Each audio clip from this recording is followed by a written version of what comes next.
Welcome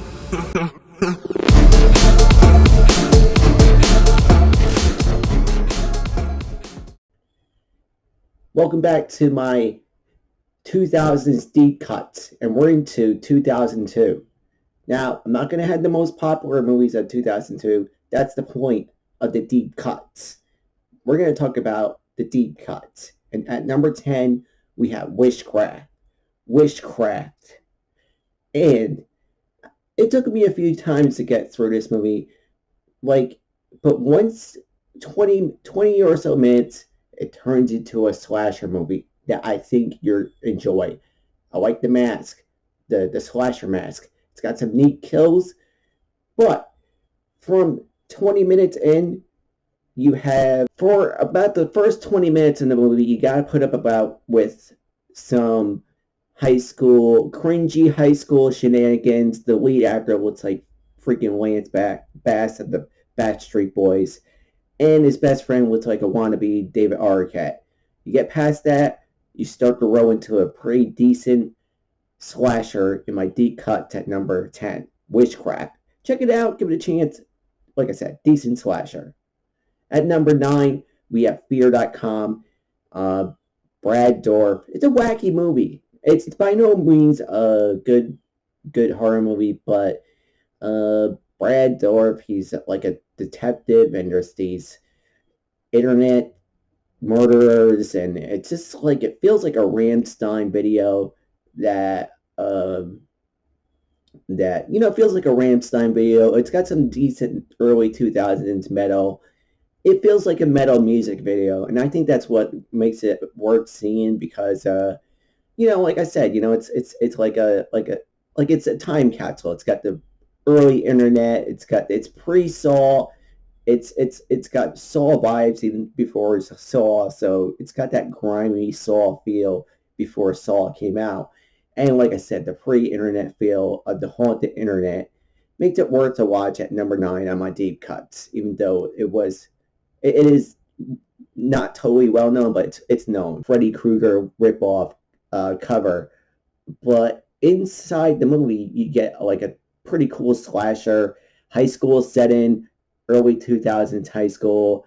The vibe of the movie is it's a lot of unintentional laughs. Gets a little wacky with the dream sequences, and I think this is where the movie kind of takes a win, because it's got some really wacky dream sequences, and it's got some very cool slasher elements. Spliced at number 8.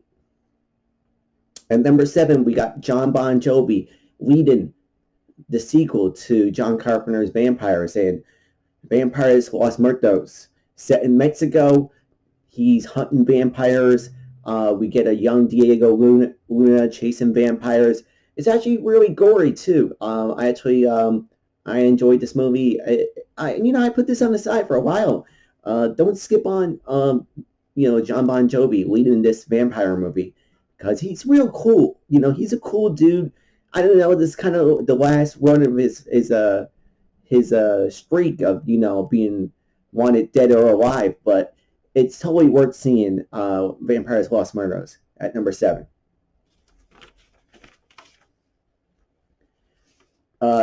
Era of Vampires, Chinese horror movie. Don't let the cover fool you thinking this is just a straight up Shaolin movie.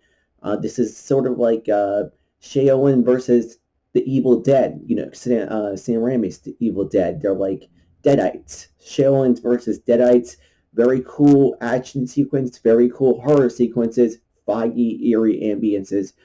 Worth checking out. Era of Vampires. At number 6.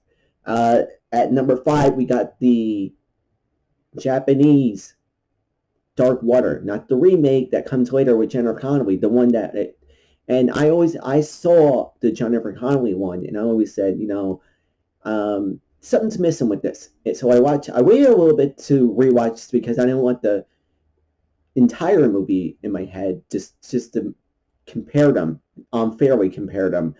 But I was right. The Dark Water from Japan definitely has a better vibe than the American version, and it's it's eerier and darker and grittier, and not grittier, but it gets the feel of a Japanese horror instead of like a movie trying to be a Japanese horror movie.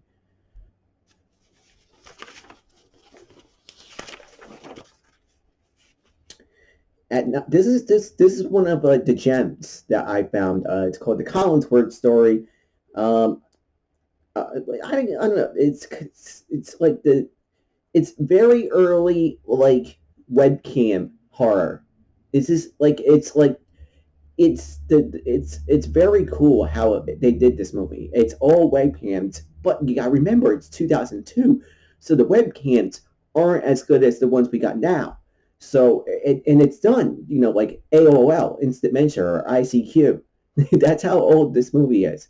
But it's got that digital early time capsule there, and it's all done on like a seance, kind of like Host, but older and before that movie.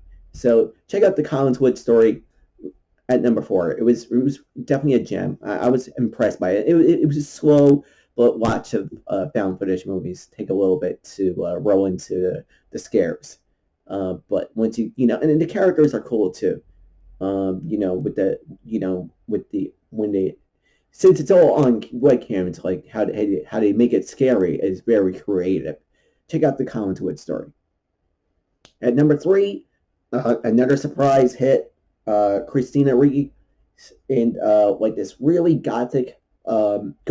This is like a very gothic movie set in like I think Scotland or Ireland. I love the backdrop of this movie. Very gothic, very ghosty. The Gathering, Christina Ricci, very good. All right, the final 2. Now we got American Psycho 2 with Mila Kunis, All American Girl. Now, it's kind of weird because I feel like this movie could have been a standalone. It does tie into Patrick Bateman because, she witnessed him murder someone and she becomes a murderer herself, and she enrolls in college and she gets into, she elevates, some girls, no, the way she advances in life is she just murders people, and she, um, if she has a classmate that's ahead of her, she's just gonna kill them, and it's kind of like a very dark humor movie. I think she did awesome in this movie. Probably one of the better things I've seen her in, other than her like straight up comedy. But she's funny in this, and she's dark, and there's some, kind of dark humor that I enjoyed. American Psycho 2, check it out. It's a gem. And at number 1, I have May. Now, Angela Bettis, she was in a Carrie remake this year. She's kind of like Carrie in this movie, where she's the awkward, quiet, mousy girl, kind of turned evil. She plays, Carrie, and she's also a mousy, crazy, you know, scary character. But in May, she does it a little bit better, and it's not a remake. And it's the way they did it in May is she's like it's her character is very unique, and I remember her owning this movie. And it really kind of resonated with her character. And even though like you're not supposed to relate to her because she's the evil one, you kind of feel bad for her. And I think Angela, you know, she did really good in this movie. So, as far as a character study goes and a horror movie goes, I think May's one of the best deep cut horror movies of 2002.